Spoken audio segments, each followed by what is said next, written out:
night wind down. My advocate lady did come and speak to me today. That was very nice. Well, there's a lot of stuff, like as a legal advocate, that she's not able to do. She doesn't understand the laws so much. Like she said, she was doing other stuff.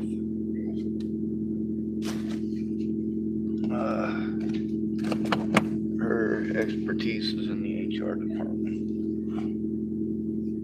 Anyway, with her actually helping me and actually making the calls with me, actually taking it seriously, also understanding, fuck, that hurts, what a trauma reaction is. That is helpful.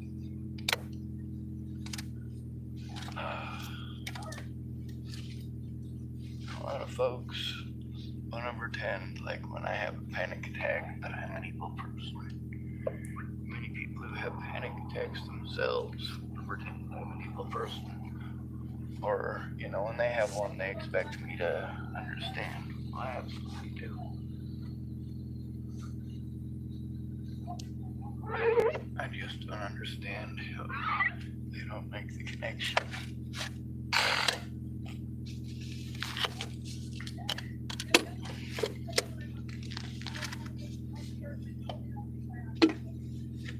I was,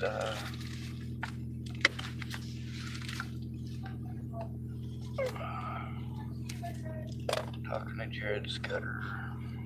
What was it? The day before yesterday, actually.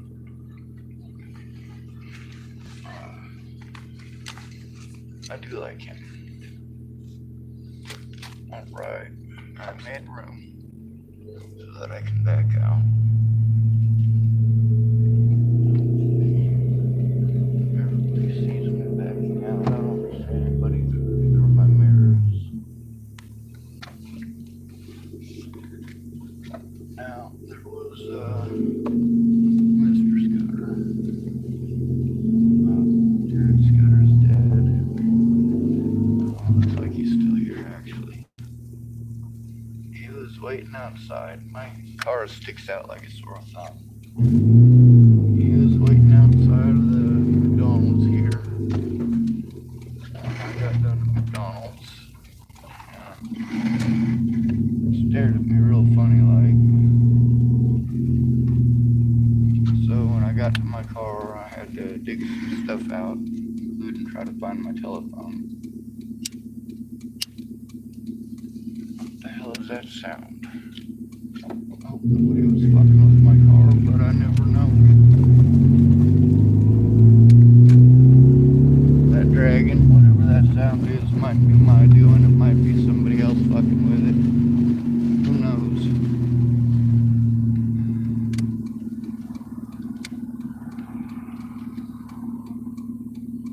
Now, Mr. Scudder was being real loud, like he was talking on the telephone, and he said a number that's either the same number that I have on the back of my car for the temporary license plate, or something that starts with the first three numbers anyway. That's the only three I can remember. So, I figure between dealing with any sort of issues with Mr. Scudder over at the McDonald's and leaving, it's probably best to leave, but it's also important, if someone's going to act like that I am intelligent enough to record it.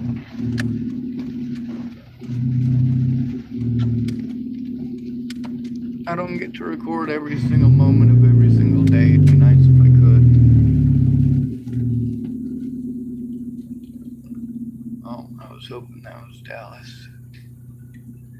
It ain't. Oh well.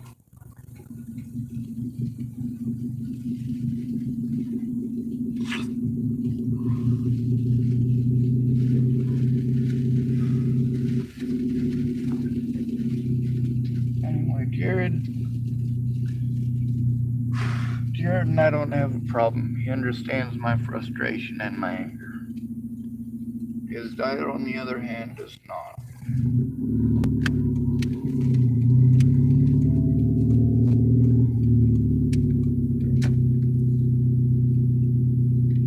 I don't hold any animosity towards any of them. But, of course, there's the whole retaliation thing. You know, it's a sick world that we live in. People have to be afraid to tell the truth. Fuck, that hurts. I don't think anybody should have to be afraid to tell the truth.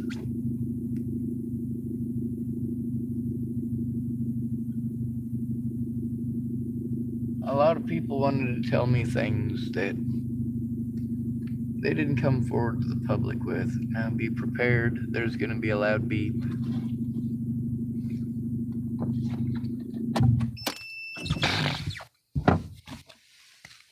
Here's one of the problems with establishing services somewhere. Before I can establish services somewhere, I have to have someone there that I can trust. When I go somewhere new, I feel the waters. That's all I can do. When it's somebody like Shannon Alvarado, who I don't know, and I get there and it turns out she's an alcoholic, I'm stuck in that subservient situation. I've invested all I have into doing what this person has been bugging me and bugging me and bugging me and bugging me and bugging me to do, and I do it. And none of the things that she said that I would be able to do there, or the things that she said she would help me with, none of them get done. At one point, she did finally take 32 pictures. There's lots of things that she actually did, but she didn't help me to turn any of it in.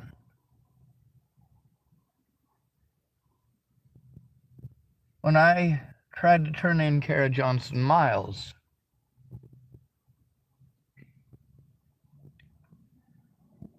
did the person who brought it to me turn it in with me? That was Shannon Alvarado who brought it to me. She brought it to me in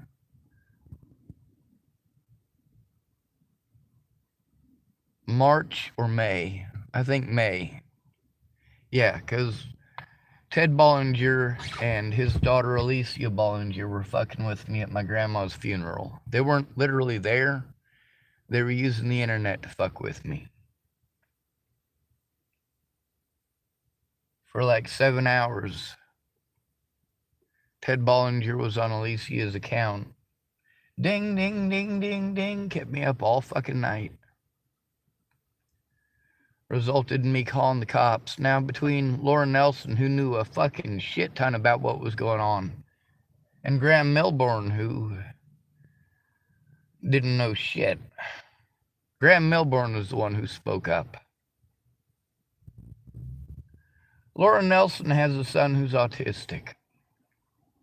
She also has known me for a very long time. Graham Milbourne had not. He should not have been the one who spoke, because of the things that he said to that officer. That officer did not do his job. The threats and harassment and cruelty from Natalie Bollinger's family,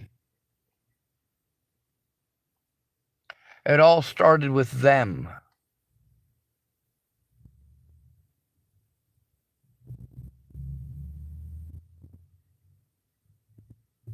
It started with them getting onto my Facebook and making false fucking claims. Calling me horrible names that I had been harmed over for over a year before Natalie was killed. I had been harmed over those exact same fucking lies. And the Bollingers got to continue to do that. And I do include both of Natalie's ex-stepmothers, Danica Luchelle Gardner and Rochelle Shelley Campbell. I also consider Natalie's mother, Rose M. Kelly. I consider them all Bollingers, as well as Natalie's grandmother, who also felt the need to continue fucking with me.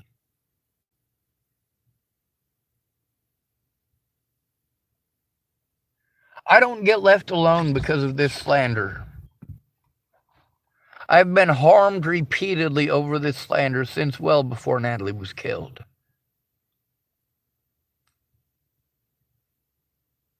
Now it's just worse. A lot more people got involved. People all over the world got involved. And I get treated like I'm crazy for saying that people all over the world got involved. I'm not allowed to show that people all over the world got involved, though.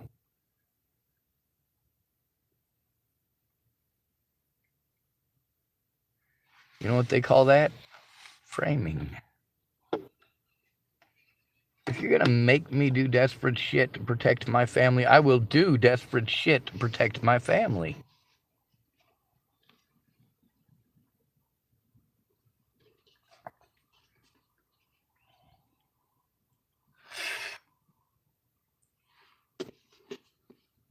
If I am ever accused of murder, you better ask yourself 2 questions. 1, is Sean capable? And number 2,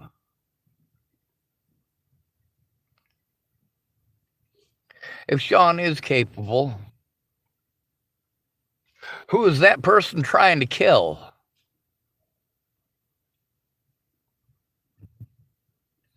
I've had at least 3 or 4 people who say, you know what, Sean, here's the thing. If you saw somebody trying to beat a woman to death or trying to beat a child to death, are you telling me you wouldn't kill them on accident? Are you telling me there's 0% possibility that you might kill them on accident? I'm pretty small. And then of course I gotta answer questions like they want to ask me, well, what if it's someone who's 300 pounds of solid muscle? All right, we're gonna get to this absurd thing. What you're trying to get me to say is that I would kill somebody under some circumstance. I've heard so many people and recorded so many people saying that they would kill somebody. Are you sure about that? Are you really sure that you have it in you to kill another human being? I have problems even saying such things. No, I can't imagine being actually capable of doing that. When I was younger and everybody told me what it was supposed to be, you know, that was a time when I was younger. Hadn't seen enough dead bodies.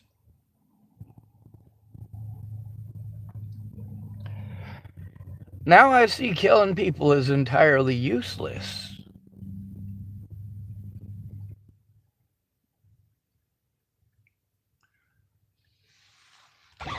There is a way to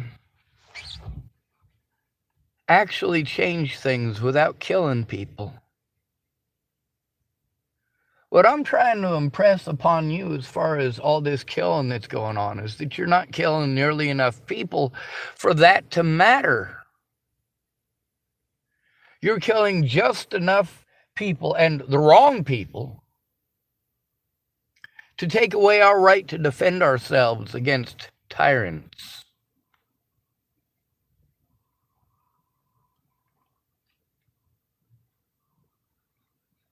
You guys aren't understanding how many people have to die pretty much all at once for it to make a difference. And even then, it won't always make a difference. Look at the Battle of the Somme. Over 60,000 people were killed in just one day at the Somme. That was World War I. World War II was even worse, even more brutal. And still they didn't capitulate. See, here's what I'm wanting to know from you guys. Are you sure that your present course of action and ideals really suit who you are as a human being?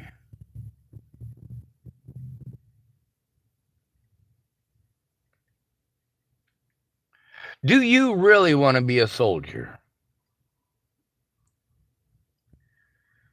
Do you really want to see another human being's intestines splattered in front of you?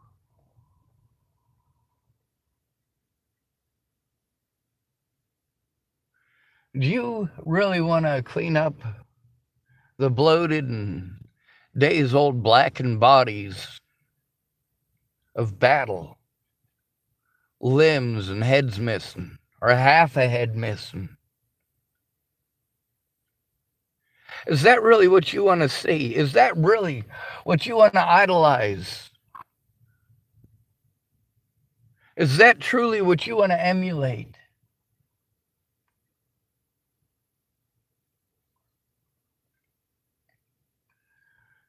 With William Barr, I thought he was my friend and that I had no reason to kill him, right?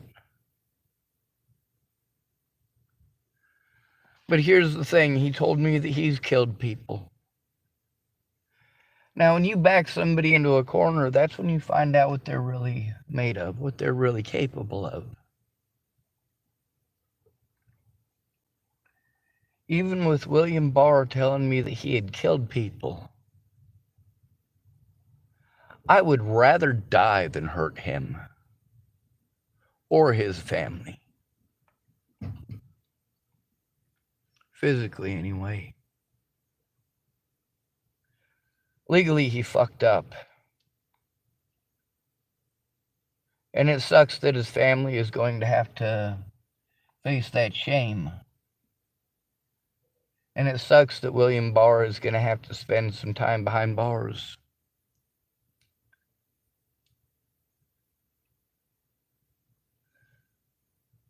But you don't get to abuse your position or former position like that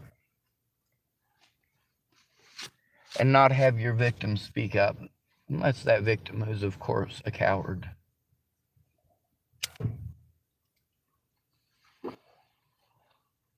A coward will lay down and take it. Hell, some cowards, they get this thing called, what do they call it? The Antwerp syndrome? No, that's not it. Stockholm, that's right. Stockholm syndrome. Like that character Samuel L. Jackson plays in the movie Django. That's Stockholm right there. Patty Hearst robbing banks with the people who kidnapped her. That's Stockholm syndrome right there.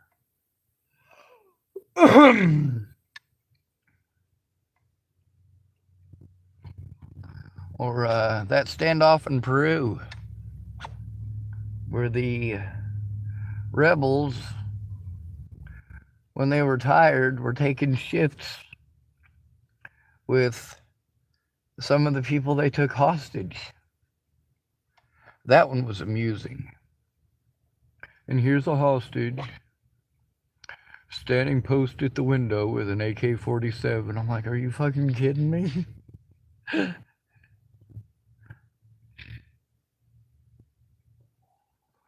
What kind of gun was Patty Hearst carrying when she was robbing banks?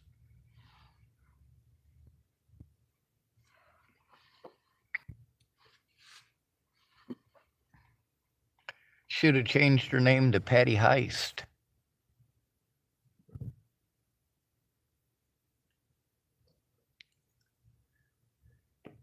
Anyway, one of the things about being victimized and people want to give advice is that their advice only goes so far. When I get somewhere, I need to know that it's a safe environment for me. That means that the first thing I need is an advocate.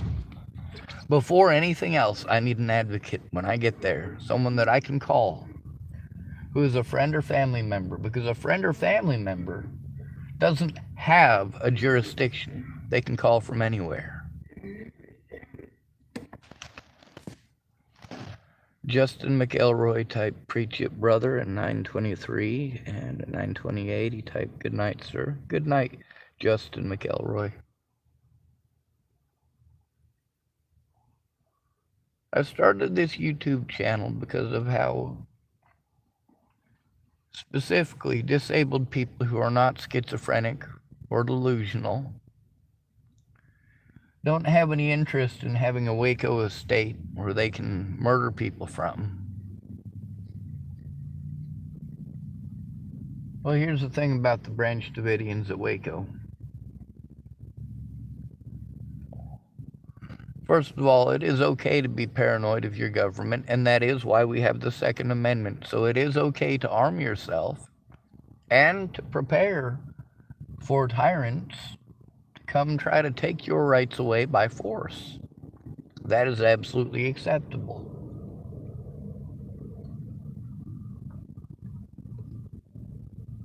I don't think it's okay to tear gas those people or to drive a tank through their place.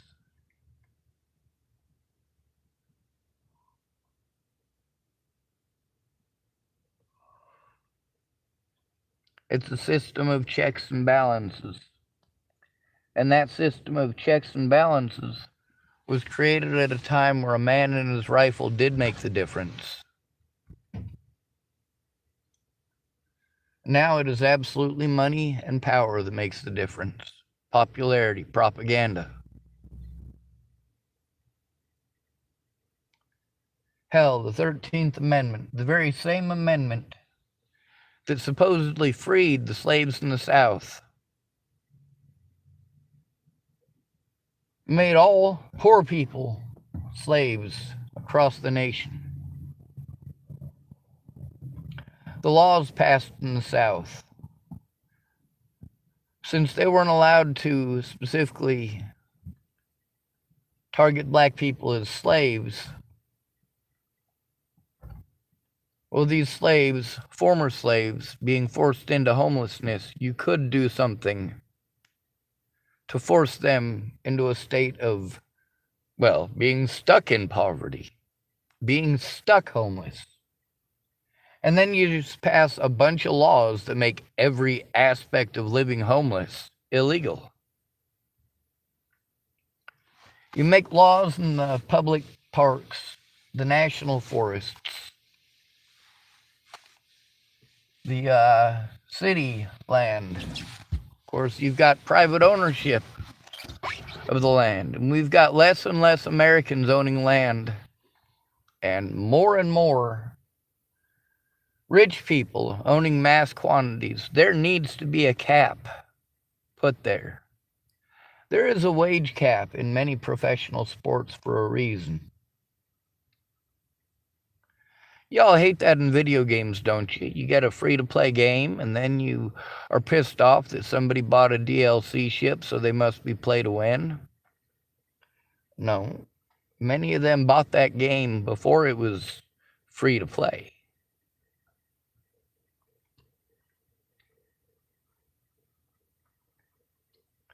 When you have to buy the game, you do get other perks with buying the game. Those people bought the game to play it and to enjoy it. If you cannot play it and enjoy it, well, now it is a pay-to-win system, isn't it? Now, in that video game, little chumps like you can hop into the video game and spend $200 and get the best of everything and still suck at the game. That's right, I play games of skill. Pay attention to the wind gauge. What type of a ship are they sailing in? Where's the best wind for that ship? Is it a lateen sail? Is it a square rig? Is it a tall ship? Is it a sloop?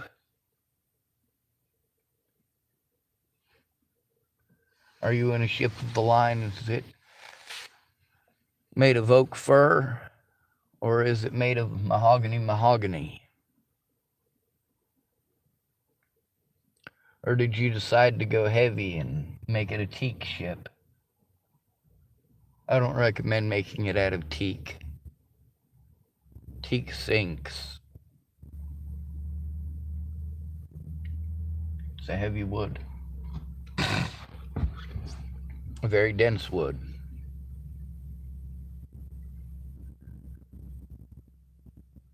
Not a lot of displacement for its weight.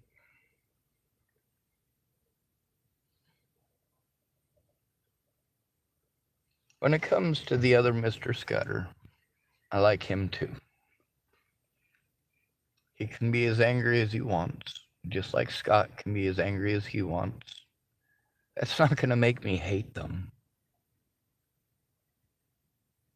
I don't do any of the things that I do to be hateful or vindictive. I do them out of necessity.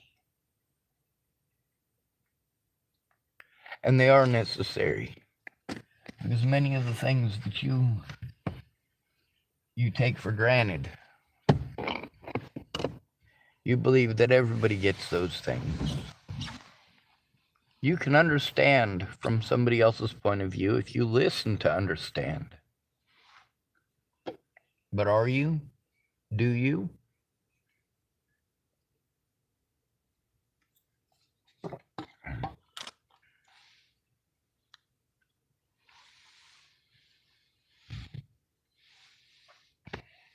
Here's a lady who helped me to get my stuff legal today. And of course, last week she helped me a shit ton too.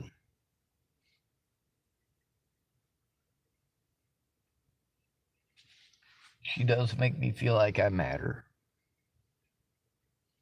This time it was important that I listened to her. She had something important to say, and I did need to listen.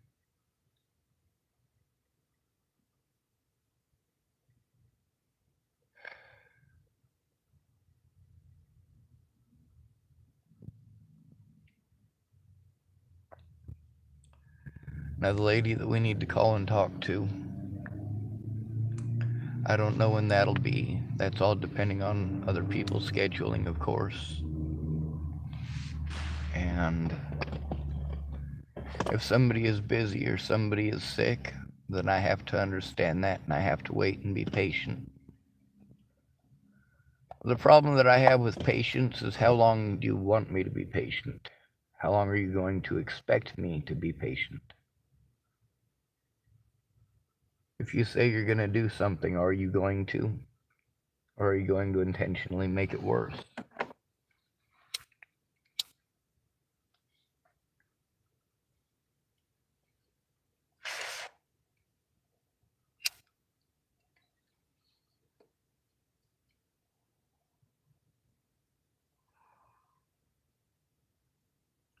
Things with my dad could have gone well if, first of all, he had followed through with any of the things he promised to do. Or B, he hadn't gone out of his way to intentionally sabotage the situation.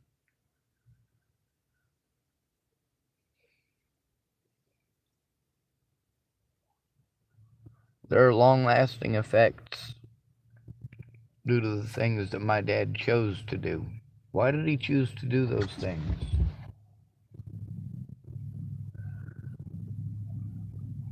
He didn't want people to think less of him. He cared what other people think.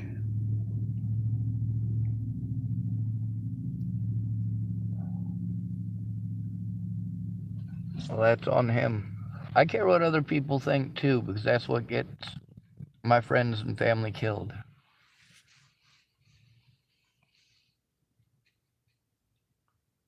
They don't care until it happens to them. And then when it happens to them, what do they do then? Who do they go to when they've already ignored everybody else it happened to and told them all, you got to take care of it yourself, and then you have it happen to yourself? These people are all gone. Many of these people that I asked to speak up, they knew that they should have. And they do feel shame for not coming forward. But one thing that they feel more than shame is embarrassment, and the two are not mutually exclusive.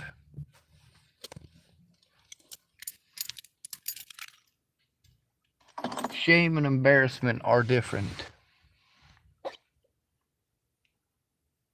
You can be ashamed of yourself and still come forward and be honest. But people who are embarrassed will do just about everything to not be embarrassed. People will literally murder someone else over being embarrassed. That's the one thing that I have morally over other people. It's not that I am a better person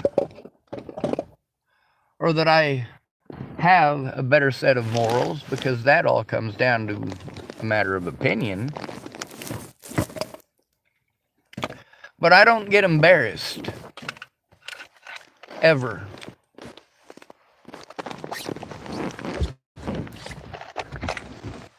There are things I've done that I'm ashamed of, but more so, I'm ashamed of the fact that I had to. That all other options, because of the term mentally ill and because of the stigma attached to it, which my predators preyed on, I didn't have other options. When my predators can do anything that they want to me and get away with it by calling me mentally ill, and you want me to shut up about it, that's your advice. That's how you want to fix it. That doesn't fix it. Jamie Curtis, when I spoke up about James, she wanted me to fix it. I didn't know how. What did she mean by fix it? Then there's Natalie Bollinger. After all the hell that her and her friends put me through because they didn't want people to know they was junkies. Well, look how that turned out. She claimed I slandered her. What part was she claiming was slander? What part? The part where Tim Beeson was threatening my life and the life of my family? That's not slander. That's verified. How about the part where she was on fucking heroin? No, that's not slander. She had a lethal dose of heroin in her system when she had her brains blown out by Joseph Michael Lopez. So that's true. What her daddy did to her is verified by her own words. And also, friends of hers.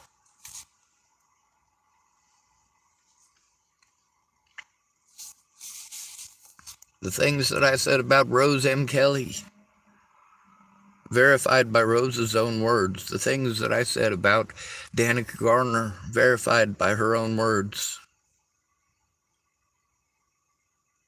Same thing with Maddie Boa.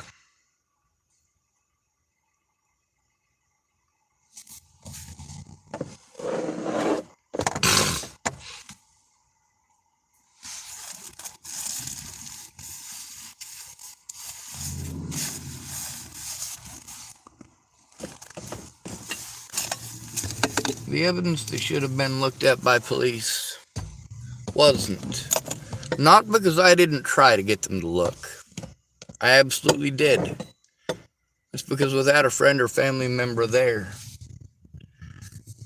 they weren't even going to pretend to care. As far as an actual investigation, no, that was never going to happen. Scott DaCosta, after over and over and over and over and over and over again refusing to do his job, was told that he had to do his job, apparently, by the State Patrol, from what I've been told. But what good is that in court when the person who told me has made zero effort to come forward to the public, to the courts, or to the media about such a thing?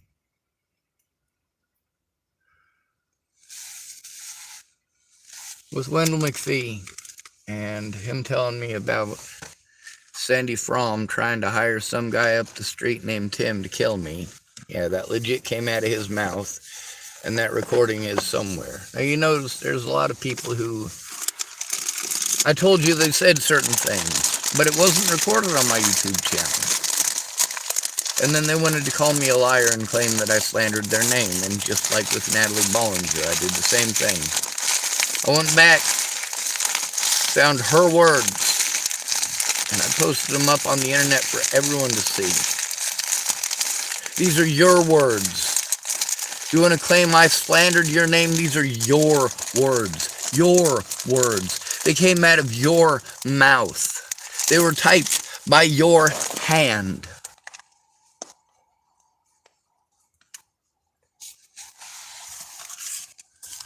Screenshots of text messages that show their phone numbers, and of course their phone numbers are verifiable. Natalie Bollinger's especially. And since the messages between myself and Natalie Bollinger to her phone are in her phone, and apparently the detectives in Natalie Bollinger's case were able to crack that after making it public the way that they did, and committing the number of felonies that they committed, not just against myself, but also against Natalie Bollinger's family. Well, we need to consider this. The public has been sold a false narrative and have been harming the wrong people for a lot of years.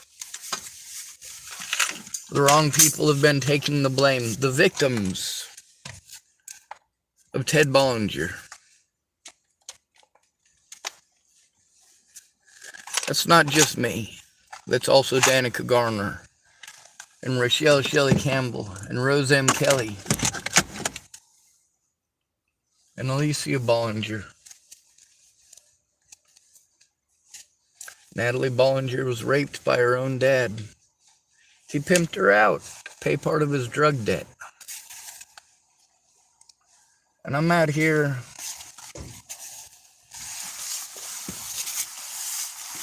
having to understand that some of these people have no shame. Shame is an emotional thing, so is embarrassment. People who are embarrassed are liable to do anything, including murder. People who are ashamed are liable not to do anything at all.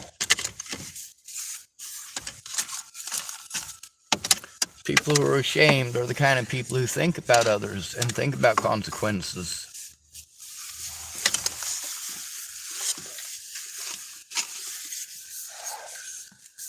The difference between a nice person and a good person is that a good person feels empathy for others. That is actually a trait of shame.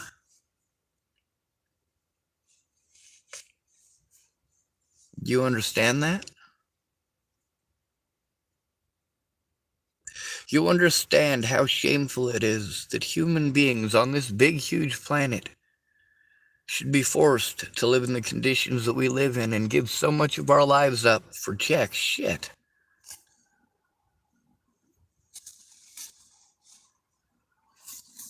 You got to work 80 hours a week to have a place to crash your head, but of course, you got to pay $3,200 a month overall to have that place, which is why you're working 80 to fucking 100 hours a week. How many people that watch this channel actually work 100 hours a week? Well, if you work 100 hours a week, you probably don't have time for this channel.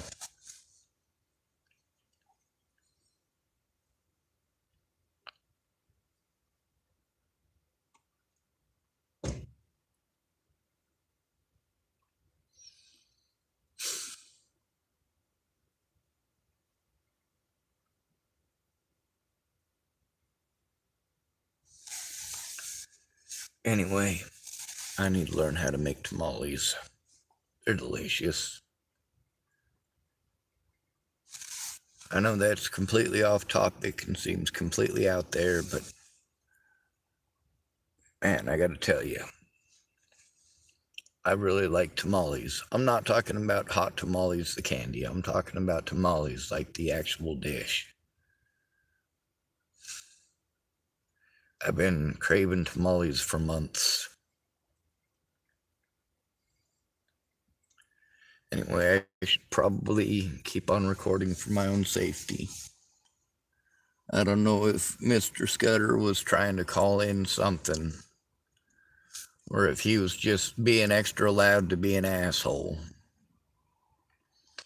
But some lady he was talking to was saying, well, he shouldn't this and he shouldn't that. And I was like, you know what, fuck it. I need to pull out my recording devices and start recording it. And so, since it went on for like 5 minutes, I was like, you know, I bet you as soon as I get my phone out and start recording it, they'll shut up. Well, they actually shut up a few minutes, maybe a minute or two before it was able to start recording. So it was or before I even got to my phone. Might have been 5 to 10 minutes of searching for the phone, though, after that. So I'm not for certain. I know it took a while to find it. Like I keep on saying, I hold no animosity towards these people. I am ashamed of many of them. For many of them, it's not that they didn't understand, it's that they went out of their way to pretend they didn't. How could you possibly grossly reinterpret what I said into that?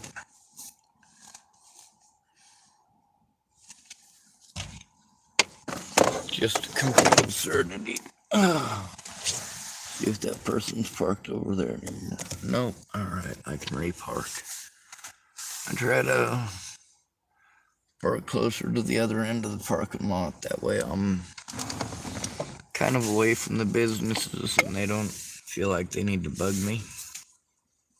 Yeah. I parked over here because there's somebody who parks weird over there just about every night. They park right across the street from Sap Brothers, and they turn on their lights and just leave it pointed at the Sap Brothers. Or no, not Sap Brothers, Dutch Brothers, the coffee company. I don't want to get confused for them or, if Dutch Brothers decides to call them in, because they do this literally every night, it looks like the same vehicles that the state patrol drives here, the SUV types, and it's kind of decked out in the same way, but it just sits there across the street.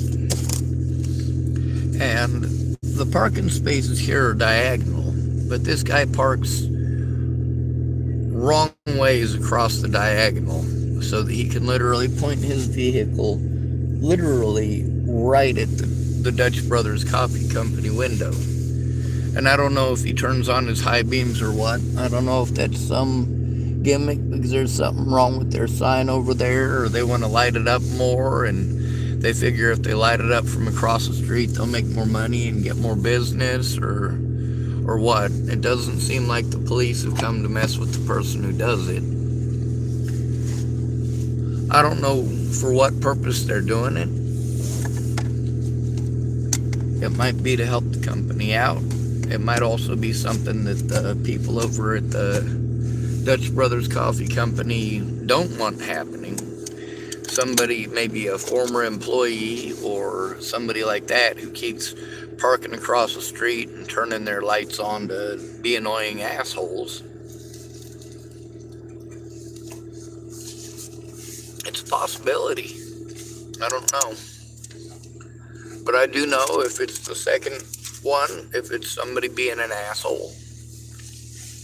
I don't want him confusing me for that asshole. Especially not an officer. I mean, the officers wanted to accuse me of shit there in Hood River, accused me of being schizophrenic and delusional and doing drugs with some guy who was friends with me in my vehicle. I'm like, I gave that guy a fucking cigarette and some warm socks and a fucking jacket. First of all. Second of all, there was no room in my car for anyone to do any fucking drugs with me. Third of all, I don't fucking do drugs.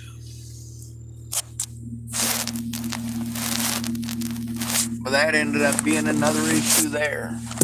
Because that's what resulted in that Murphy feller stalking me. Well, that's what resulted in that Murphy feller threatening to kill me and fucking trying to assault me there in the McDonald's. If Logan hadn't been there to stop him and tell him the truth, and even then that old man wanted to keep on going at it. Like, no, dude, I'm not interested in fucking fighting with you. The cops said, what? Well, take it up with the fucking cops. The cops lied to you, not me. When Logan and Shayna explained to that old guy that I wasn't the one who fucking did it, they all explained to me that the police had told them that I was schizophrenic and delusional and doing drugs with this man in my vehicle, and that me and this man were friends.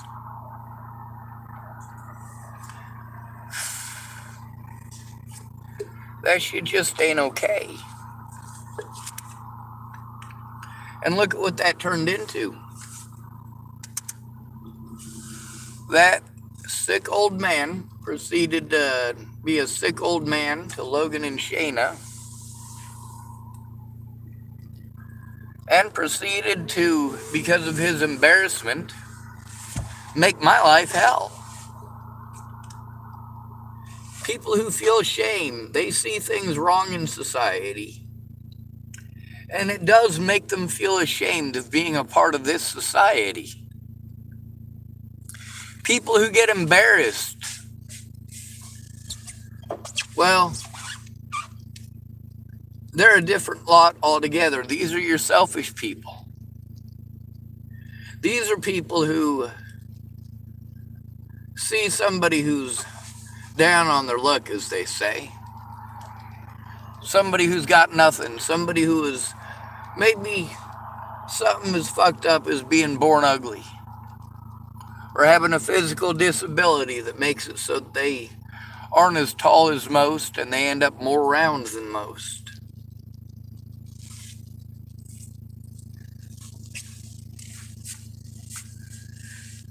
Some of you have little brothers or sisters who have Down syndrome.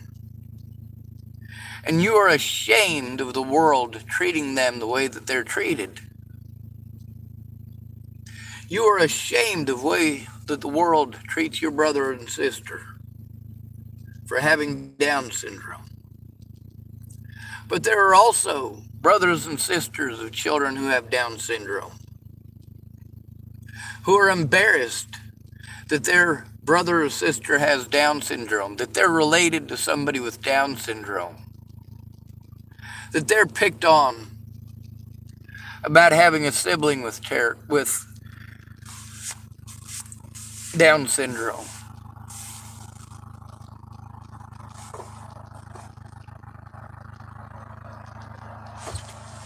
And sometimes you try to shelter that person with Down syndrome from that abuse. Sometimes you, as the sibling of someone with Down syndrome, especially with this socially acceptable stuff, they can't be doing that bullying stuff to your sibling because it's not socially acceptable, but they can take it out on you. They can bully you over that. People who get embarrassed, they don't make the connection that the reason those kids are doing that is because they just are looking for any excuse to fucking pull your goat. Any excuse to be mean. I don't go looking for any excuse to be mean. I go looking for excuses to be nice in real life. Every day.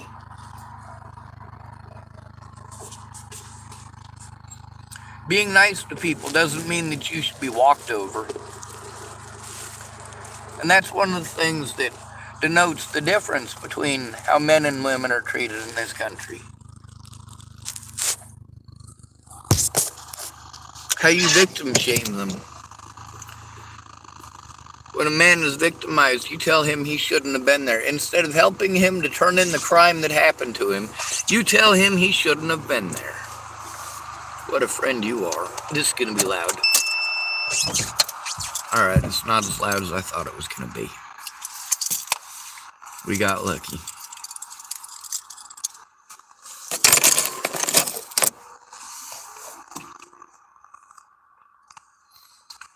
Anyway, I don't know what kind of video quality I'm getting on this. I gotta try to find a way to reconnect to my, what is it, Google Cloud or whatever? Google OneDrive. I had both and I paid for both. Hopefully there's enough money. Well, there should be enough money, actually. By this time last month, I was pretty well flat broke. Because of the assistance of the lady I spoke with earlier, I was able to save some money, and that's extremely important. There's a lot of expenses that I had that there was no way in hell, especially this month, that I was going to be able to. That's the problem with having expenses like this. When you've got people who, for example, is a local sheriff like Scott Acosta, and when you try to turn in Scott Acosta, and you're literally calling the places that you're told to call. You're calling the law enforcement agencies that you're told to call, and they're telling you to call another law enforcement agency. The two agencies in particular on these occasions, especially on the occasion where I was assaulted by Scott Acosta and State Trooper Lassen, the state troopers kept telling me I needed to call the sheriff's department. The sheriff's department kept telling me I needed to call Nebraska State Patrol. Back and forth, back and forth, back and forth. Now, instead of back and forth once where I call Nebraska State Patrol, they tell me to call Scott Acosta. Scott Acosta tells me to call Nebraska State Patrol, and then I complain about it and explain, hey, this is why I need someone to do this with me. Back and forth, back and forth, back and forth for 18 months. It's nobody's fucking job to do it. It's nobody's job to do it. They kept on playing like it's nobody's fucking job until they were legally allowed to destroy the evidence that showed their wrongdoing. By slandering my name, pulling this schizophrenic crap, they're going out of their way to make sure that I didn't have allies, that everybody questioned. And I'm fine with questioning. But when you're convincing people to question whether or not they should come forward about what they know, God damn, that's a horrible thing. When you're guaranteeing through slander that anybody who comes forward and tells the truth will be harmed because of the slander, God damn, that's a horrible thing.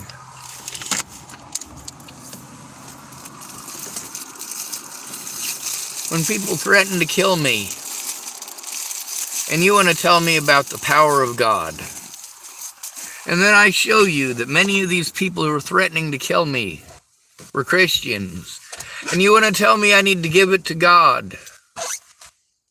Give it to God. I need help turning it in and putting a stop to it. I'm not coming to you for a fucking sermon.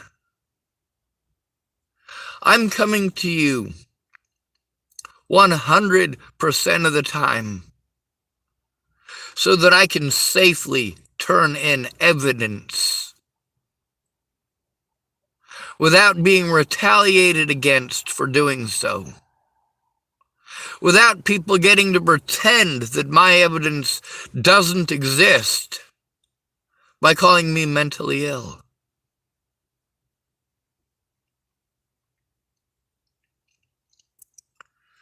Now, it doesn't look like Mr. Scudder followed me here. Now, there was 2 places that I went today that after I got there, I realized that Mr. Scudder had parked very close to my vehicle. One of them being today at the Fred Meyer's over there. He parked almost right next to my vehicle, catty corner from it. He parked there from the other side. My vehicle is very noticeable. And of course, with him sitting outside of the McDonald's tonight, that does make me feel uncomfortable. The way that he looks at me and stares at me as if I had raped his dog or some sicko pervert shit like that. You know, he doesn't have to like me, but he can leave me alone. He doesn't have to park by me in that big old parking lot. He doesn't have to. Well, I suppose if he likes McDonald's more than Burger King, I can understand why he would go there to get something to eat. There's a cheap menu. I don't believe that he should be denied the right to go somewhere to eat. I mean, you guys got to see with Molly right here on my YouTube channel, despite the fucked up shit that she was doing. I didn't want her deprived of the right to go to the church feeds and get some food. Same thing with Farnsworth. I don't want him deprived of the right to get food. At the same time, I need to know that if I am victimized again by these people, that there are going to be consequences for these people.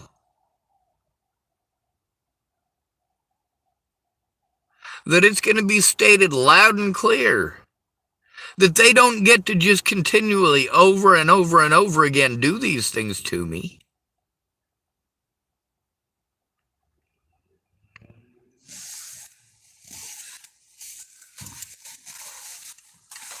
I stream in real life only when it is absolutely necessary. I save my hate and anger for the internet.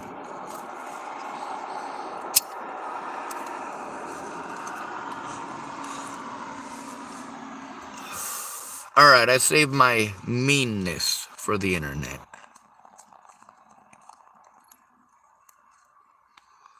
Do you have any idea how much it sucks? How much energy it takes to be mean?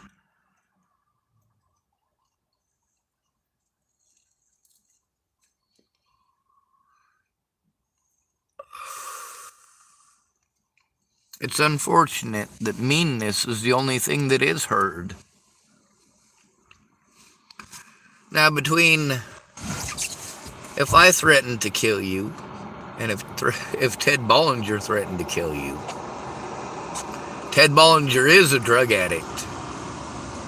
Ted Bollinger is a child molester and a rapist.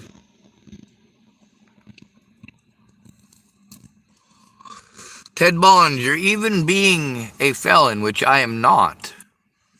That's right, folks. I somehow managed to make it through actually going to 2 separate prisons. Not only without being convicted of a felony, but I wasn't even charged with a felony. Imagine that. You want to call me a liar? Maybe you should look it up. All the charges were dropped due to lack of evidence. They never had the evidence that they needed.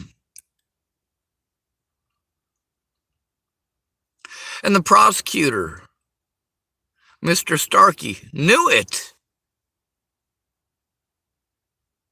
He also knew that there was a conflict of interest that existed between myself and Scott DaCosta for a very long time. He is one of the people that gave me the number for the Nebraska Attorney General's office. All of these people wipe each other's asses. It's one big fucking circle jerk of lazy assholes who get free fucking money that you, the taxpayers, bust your ass for.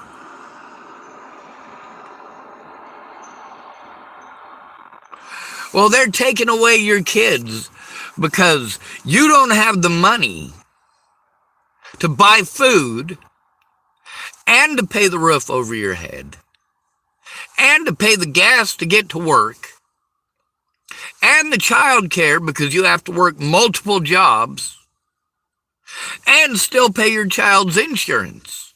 So they're going to take your child away. They're going to pay somebody else up to $3,600 a month because you can't afford $249 worth of insurance.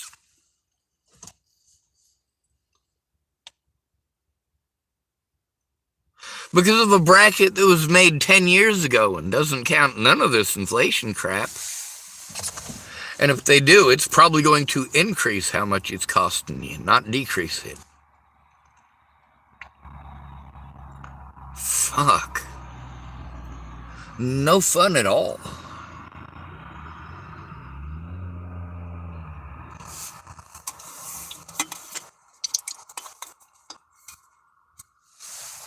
But you know, I'm about sick of the notion that the victims asked for it, especially when the victim is male. This is how you treat us. We have a penis, so we must be guilty. We have a penis, so you just assume that we must be pedophiles or sex offenders because we have a penis. Do you not see how harmful that is to growing boys? How fucked up it is to boys that girls are taught they're allowed to hit a boy once for free, and some of these girls, they think it resets every other second, or every 10 seconds, or every minute.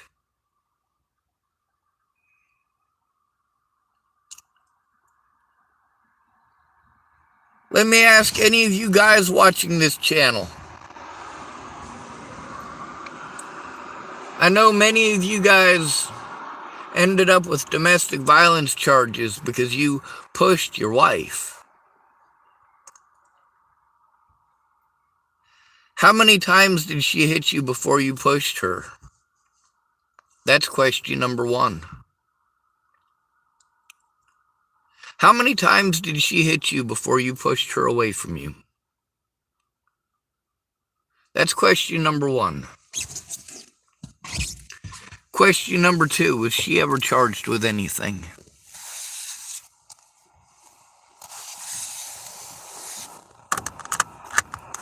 Good to be with you. Thanks for coming to visit. Stay out of trouble or don't get caught.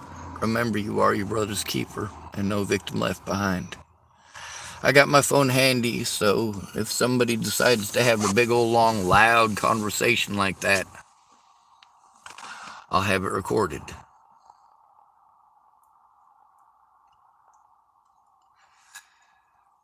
It just sucks when it takes that long to pull it out. With that guy earlier at the lumberyard, you know what, I may not have been able to pull out my stuff fast enough to record it immediately. If I do that, I run out of battery faster than I can recharge batteries. So basically, I have to turn it on when a situation arises. With that guy being an asshole at Tillamook Lumber earlier today, I didn't get to record the beginning, but because of the way that he was treating me, I knew that recording it was probably what I should have done. Just like that situation in Hood River, where the police lied and it resulted in a man threatening to kill me, threatening to assault me, and getting in my face with the intent of doing so. And then because he was embarrassed, look at the actions that he committed. I didn't commit the actions that I did because I was embarrassed. I committed the actions that I saw results with. Being nice did not result in me getting the help that I needed. It didn't result in me getting heard. What resulted in me getting heard was me screaming at the top of my fucking lungs and calling people names.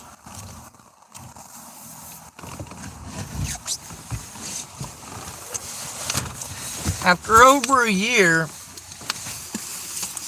of people threatening to kill me over shit that literally never fucking happened, you guys want to pretend like I deserve all of this abuse over things that literally never fucking happened.